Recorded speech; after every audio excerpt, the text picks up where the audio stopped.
In part 1, we explored the mothers of Catherine of Aragon, Anne Boleyn, and Jane Seymour. But Henry VIII had 3 more mothers-in-law whose stories are often forgotten. Today we turn to Maria of Jülich-Berg, mother of Anne of Cleves, Joyce Culpeper, who raised Catherine Howard, and Maud Green, whose daughter Catherine Parr would outlive the king himself. These women each shaped a queen, and through them helped shape the Tudor story. What happens when the mother of a future Tudor queen is caught between the politics of Europe and a king with a reputation for beheading his wives? Before Anne of Cleves crossed the Channel to marry Henry VIII, her mother had already spent years trying to shield her children from political ruin. Maria of Jülich-Berg, Duchess of Cleves, was not only the woman who raised one of Henry's most strategic wives, she was also the real power behind the court of Cleves, and she wasn't about to let anyone, especially a young volatile English king, endanger her family's future. Maria of Jülich-Berg was born around 1491, the daughter and only surviving child of William IV, Duke of Jülich-Berg and Count of Ravensberg, and his wife Sybil of Brandenburg.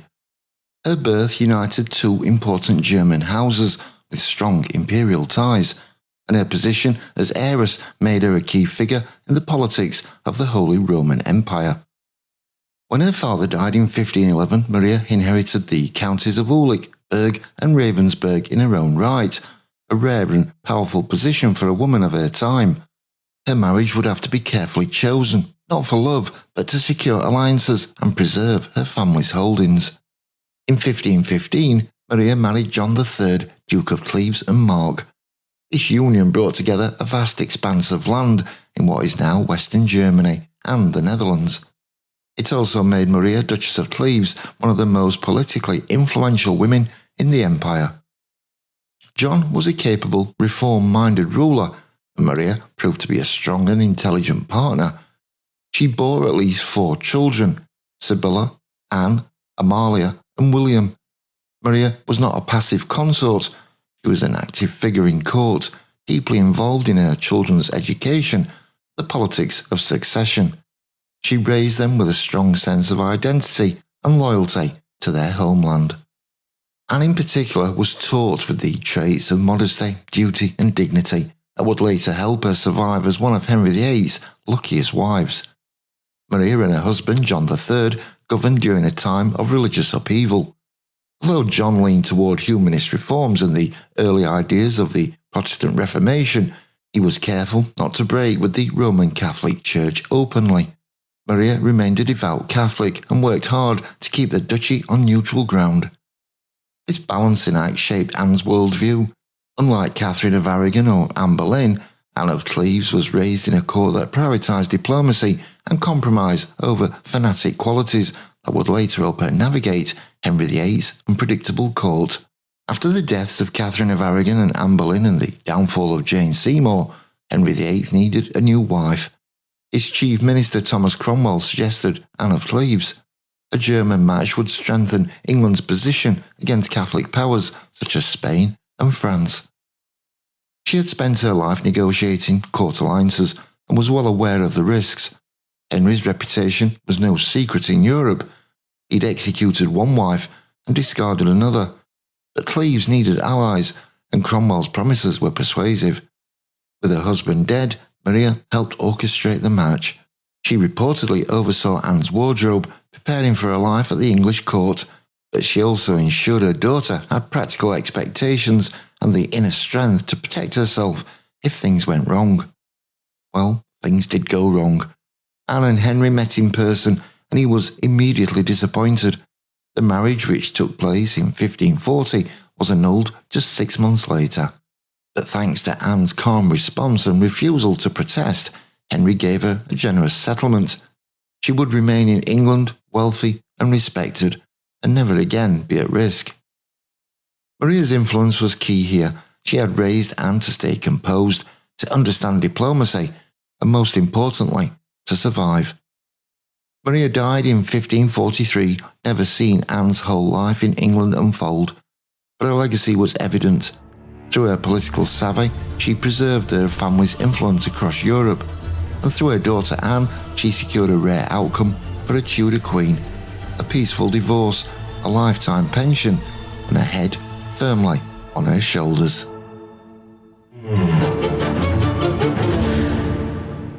What happens when your daughter marries a king known for sending wives to the block, and she's barely old enough to see the danger? History remembers Catherine Howard as Henry VIII's young and doomed fifth wife, but few know about the woman who brought her into the world. Joyce Culpeper lived quietly compared to the Tudor giants of her time, yet her bloodline and decisions shaped the path of a girl who would one day lose her head for love. Joyce was born in the early 1480s into the respected Culpeper family of Oxenhoath in Kent. The Culpepers were long-established gentry with deep regional roots. Joyce's father, Sir Richard Culpeper, died while she was still young, and her inheritance made her a valuable marriage prospect. She grew up in a world where a woman's fortune was dependent on the family she married into and the sons and daughters she bore. As for Joyce, she would not marry once, but twice, creating a web of powerful step relations, half-siblings and cousins that linked her closely to the heart of Tudor power. Joyce's first husband was Rolfe Lee, a London gentleman and lawyer. With him, she had at least 5 children, including Isabel Lee, who would later serve Queen Catherine Howard as a lady-in-waiting. After Ralph's death, Joyce married Lord Edmund Howard, the third son of Thomas Howard, the second Duke of Norfolk. This second marriage brought her into one of the most powerful noble houses in England, the Howard family, known for their fierce ambition and strategic marriages. Joyce became the sister-in-law of Thomas Howard, the third Duke of Norfolk, who would later play a key role in advancing her daughter, Catherine, at court. With Edmund, Joyce had at least 6 more children, including Catherine Howard, born around 1523. Joyce died sometime around 1528 when Catherine was still a young child, and her death left Catherine and her siblings in the care of relatives, including their grandmother, the formidable Agnes Tilney, Duchess of Norfolk. Without a mother's guidance, Catherine grew up with little supervision in the Duchess's household at Lambeth. It was here, among older girls, servants and distant relations, that Catherine's early experiences shaped the risky behaviour that would eventually cost her everything. Joyce's absence has not been overlooked in Catherine's story, but it matters. Had she lived, Catherine might have had the guidance and protection she needed to navigate court life more safely. By the late 1530s, Catherine Howard had caught the king's eye. Promoted by her powerful Howard relatives, many of whom were also Joyce's kin, she became Henry VIII's fifth wife in 1540 at the tender age of 17. Yet her downfall was swift. Past lovers, a flirtation with a courtier, and whispers of betrayal sealed her fate. And in 1542, Catherine was executed at the Tower of London. Joyce Culpeper never lived to see her daughter become queen or to witness her brutal end. However, her life, her bloodline, and her marriages put Catherine on a perilous stage. A stage ruled by a king who had already sent 2 wives away and wasn't finished yet. What if the woman who raised Henry VIII's last queen had already walked the halls of court, served a queen, and served the political dangers of Tudor England? Before Catherine Parr became Henry's 6th and final wife, there was Maud Green, her mother. Maud didn't just raise a future queen, she also raised a future king. She knew the court, served the Queen of England herself, and used her knowledge to guide her daughter through one of the most dangerous reigns in royal history. Her story is one of service, survival, and strategic motherhood in the shadow of a ruthless king. Maud Green was born in 1419 to the gentry of Northamptonshire, the daughter of Sir Thomas Green of Green's Norton. Her family held status and land, but Maud's future wasn't just rural gentility, it was the royal court. From an early age, Maud was placed into the household of Queen Catherine of Aragon, the first wife of Henry VIII.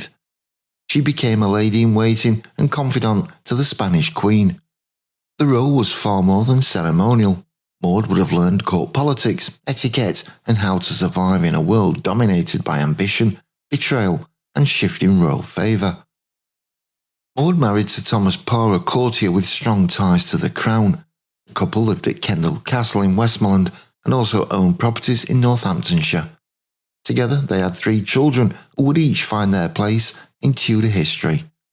Catherine Parr, born in 1512, would become Henry VIII's 6th wife and outlive him. William Parr, later the Marquess of Northampton and a key Protestant figure under Edward VI. And Anne Parr, who became a lady-in-waiting to Queen Catherine Howard. Through Maud's influence and connections at court, her children were raised not just with education, but with positioning. They weren't merely nobles, they were trained to survive the Tudor era.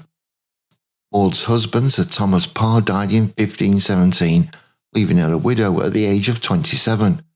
But she didn't retreat from court life.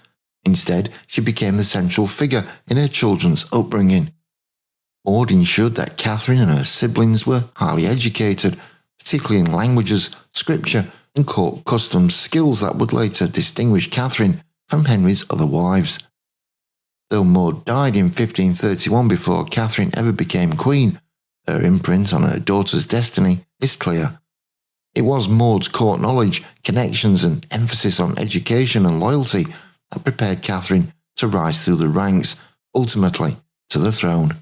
In 1543, 12 years after Maud's death, her daughter Catherine Parr married Henry VIII. She became his 6th and final wife, and the only one to outlive him. Catherine was more than a survivor. She was a reformer, a published author, and a political stabiliser during Henry's last turbulent years. In many ways, she was a product of her mother's guidance. Maud Green never saw her daughter crowned, but she helped shape a queen. And with that, we've uncovered the lives of all 6 mothers-in-law of Henry VIII, women whose influence reached far beyond their daughters. Some were queens in their own right, others noble women navigating court politics, but all left their mark on Tudor history. If you've enjoyed this series, don't forget to hit like, share your thoughts in the comments, and subscribe for more untold stories from the past, because your support keeps history alive.